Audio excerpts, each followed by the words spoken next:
अलीगढ़ नाम का गांव बाहर से तो बहुत शांत और खुशहाल दिखता था, लेकिन उस गांव की रातें अक्सर रहस्यमयी और खौफनाक होती थीं। गांव में दो भाई रहते थे, सोहन और मोहन।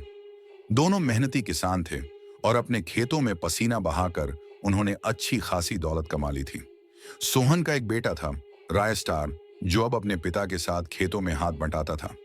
गांव वाले सोहन और मोहन की इज्जत करते थे, लेकिन उनकी दौलत पर कईयों की नजर भी थी। एक अंधेरी रात थी। चांद बादलों में छिपा हुआ था और पूरे गांव में सन्नाटा पसरा था। तभी गांव के बाहर से एक साया धीरे धीरे सोहन और मोहन के घर की तरफ बढ़ा। वह था कुख्यात चोर, इताची। आंखों में खून उतर आया था। इताची ने घर में दाखिल होकर चोरी की और दोनों भाइयों को बेरहमी से मार डाला। खून से लथपथ जमीन और टूटा हुआ सामान उस रात की दहशत की गवाही दे रहा था। फिर वह बिना किसी को देखे अंधेरे में गायब हो गया।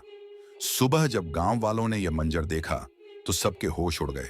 राय स्टार जब नींद से जागा और भीड़ देखी तो उसे अपने पिता और चाचा की मौत का पता चला।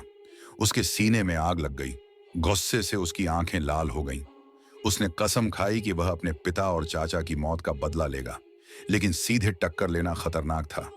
इसलिए उसने चालाकी से एक योजना बनाई। उसने पूरे गांव में अफवाह फैला दी कि आज रात हवेली में एक गुप्त खजाना रखा जाएगा। ये खबर आग की तरह फैली और आखिरकार इताची के कानों तक भी पहुंच गई। उस रात हवेली के चारों ओर सन्नाटा था। जर्जर हवेली में हवा सरसराहट करती हुई डरावनी आवाजें निकाल रही थी। अचानक हवेली के भारी दरवाजे से चरमराहट की आवाज आई। इताची अंदर घुस चुका था, लेकिन जैसे ही उसने कदम रखा, अंधेरे से राय स्टार सामने आ गया। उसकी आंखों में गुस्सा और हाथ में चमकती तलवार थी।